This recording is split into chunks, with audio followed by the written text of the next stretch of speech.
Hi, so now we are in the second part of chapter 1, and we will begin our discussion on this particular chapter with managerial roles. So, as managers in the organization, there are three types of managerial roles that they are going to perform interchangeably. The first one is decisional roles. We can see that there are four types of specific roles under decisional. And then the second one is interpersonal roles. There are three different specific roles under the interpersonal. And then the third one is informational roles. And there are also three types of informational roles that are going to be performed by managers. So let us go for the decisional roles first. So as managers, sometimes you need to become as an entrepreneur.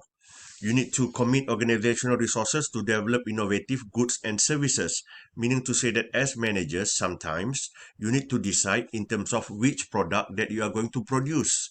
Because we have limited resources, we cannot produce them all. So you need to make a decision as an entrepreneur to commit our resources into which different types of products that we are going to pursue. And then as managers also, sometimes you need to become a disturbance handler where you need to take quick corrective actions to deal with unexpected problems that can occur from external or even sometimes internal environment. Sometimes our delivery guy uh, did not arrive at our factory at the time when we need them to be. So you need to handle that situation by engaging with different supplier. And then resource allocator, because we have limited resources. So you as a manager, sometimes you need to decide on how to allocate those resources. And finally, negotiator, you need to work with suppliers, distributors, labor unions in order to reach agreements. As interpersonal roles, the first role that the managers will perform is as a figurehead, where they have to outline future organizational goals to employees at company meetings, open new corporate headquarters building. They are going to attend that particular functions. And then as an interpersonal role juga kan, also they need to perform as a leader. You need to become a good example, a good role model for your employees lah. And at the same time, you need to mobilize employee support for specific organizational goals. You need to quickly decide. Sometimes you need to move people from one department to another department in order to get things done. And then as a license, the managers will coordinate the work of managers in different departments, establish alliances between different organizations to share resources, to produce goods and services, reach agreements about the quality of price of input, and also to establish agreements to pool resources to work on joint projects. Finally, the third roles that the managers will perform is informational. And under informational, we have three specific roles. The first one is monitor, where you have to evaluate the performance of managers in different tasks. And then you need to become as an eye that is watching over the organization. You need to monitor, to scan the internal and external environment. You need to read through the magazines, the updates with regards to your industry. That is part of monitoring role. Disseminator role, you need to inform employees about changes taking place. You need to send out emails, notifications to communicate in terms of what are the things that needs to be done. That is part of disseminator role. And as a spokesperson, you launch a national advertising campaign to promote new goods and services, give a speech to the local community about the organization's future intention. So overall, those are the three important managerial roles that the managers will perform. Again, decisional, interpersonal, and also informational. Skills, level and skills. Department is a group of managers and employees who work together and possess similar skills or use the same knowledge, tools, or techniques. For example, we have marketing department, finance department, where all the finance people will be there, the marketing department, where all the sales and marketing people will be there. So that is considered as department. And then the level of managers, we have, if we look into the pyramid, the CEO will be at the top, and then we have the top managers, and then we have the middle managers, and then we have the first line managers. So first line managers are often called as the supervisors. They are responsible for the daily supervision of the non-managerial employees.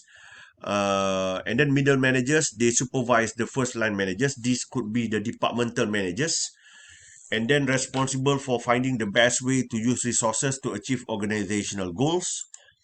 And then the top managers responsible for the performance of all departments, establish organizational goals, decide how different departments should interact, monitor how well middle managers in each department use resources to achieve those goals.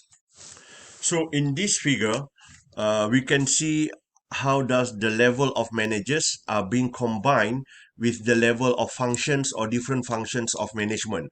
We can see that the top managers, they involve a lot of their time in terms of planning. And then for the first line managers, they involve a lot of their time in terms of leading. Because of why? Because they deal with non-managerial employees or operational employees. Excuse me. So of course they need to have a lot of they need to be involved in terms of a lot of leading as compared to different functions of managers.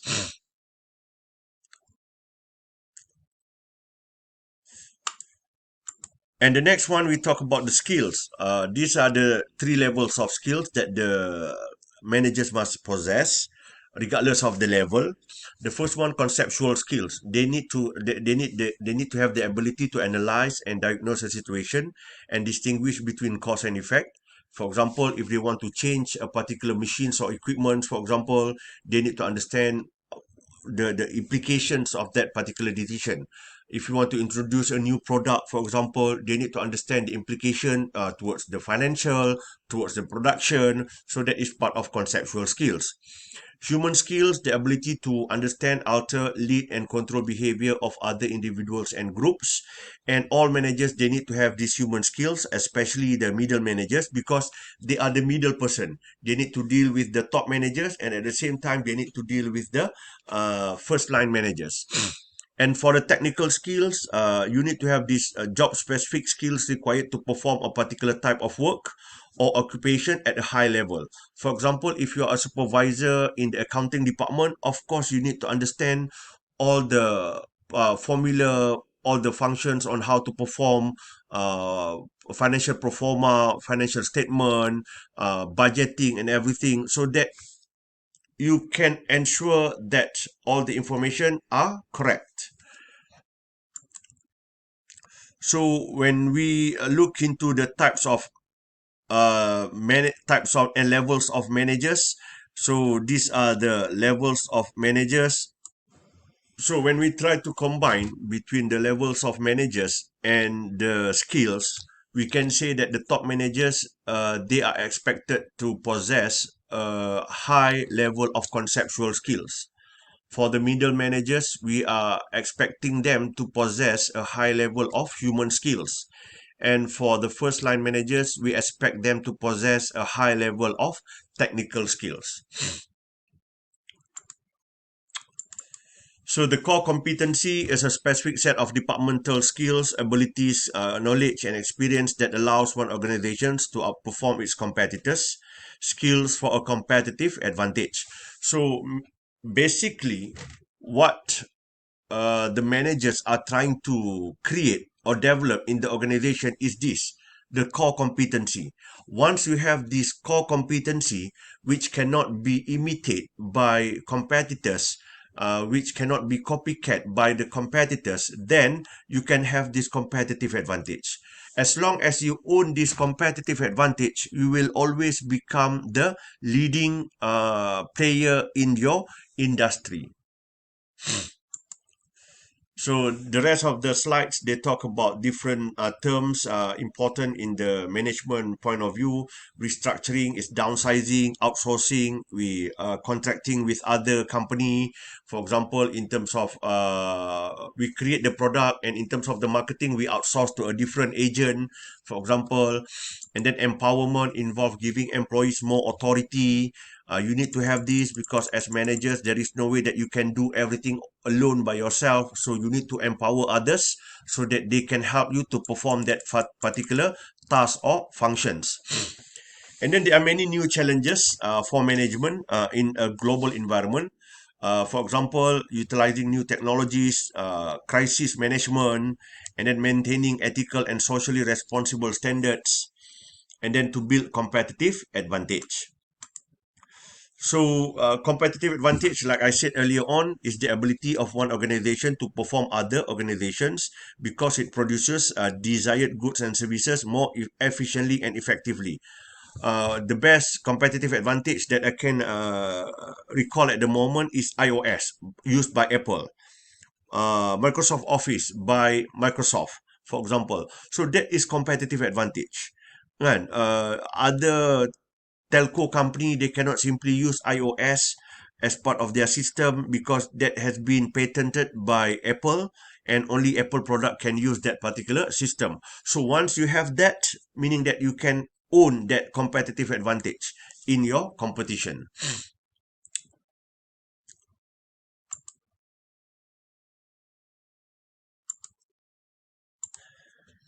Turnaround management, creating a new vision for struggling company using a new approach. Like nowadays, many companies are falling down because of the COVID-19 and everything. But some companies, they are able to pick up their pace. That can be considered as part of the turnaround management. Sometimes they need to revamp everything, change the whole department, the whole people within their organization in order for them to rejuvenate or to revive, to turn around everything in their organization. So you need to maintain ethical and socially responsible standard. And then nowadays, another big one of the biggest challenge also for many managers is the diverse workforce. We have trained, motivated workforce. Managers must establish human resource management procedures that are legal and fair and do not discriminate against organizational members. Many years ago, women in the workforce are not that essential, but in today's working environment, in terms of the percentage wise, it's almost the same, 50-50% between male and female employees. So of course, managing a diverse workforce present a different challenge for managers.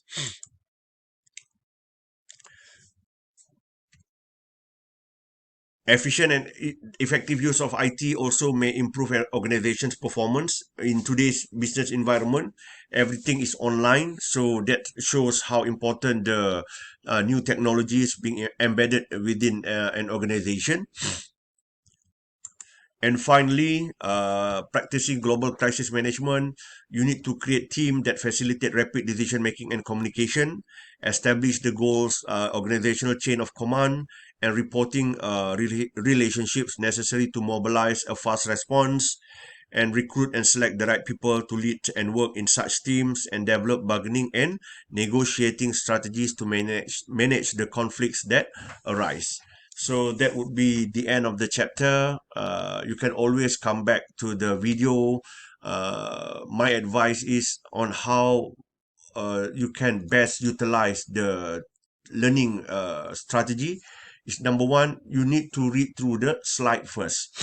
You need to read through the slide first, and then when you watch this video, at least you can have a much better understanding towards each of the context that I'm going to explain in the video. I wish you all the best, and we will see you in the next video on the new chapter, inshallah. Assalamu alaikum.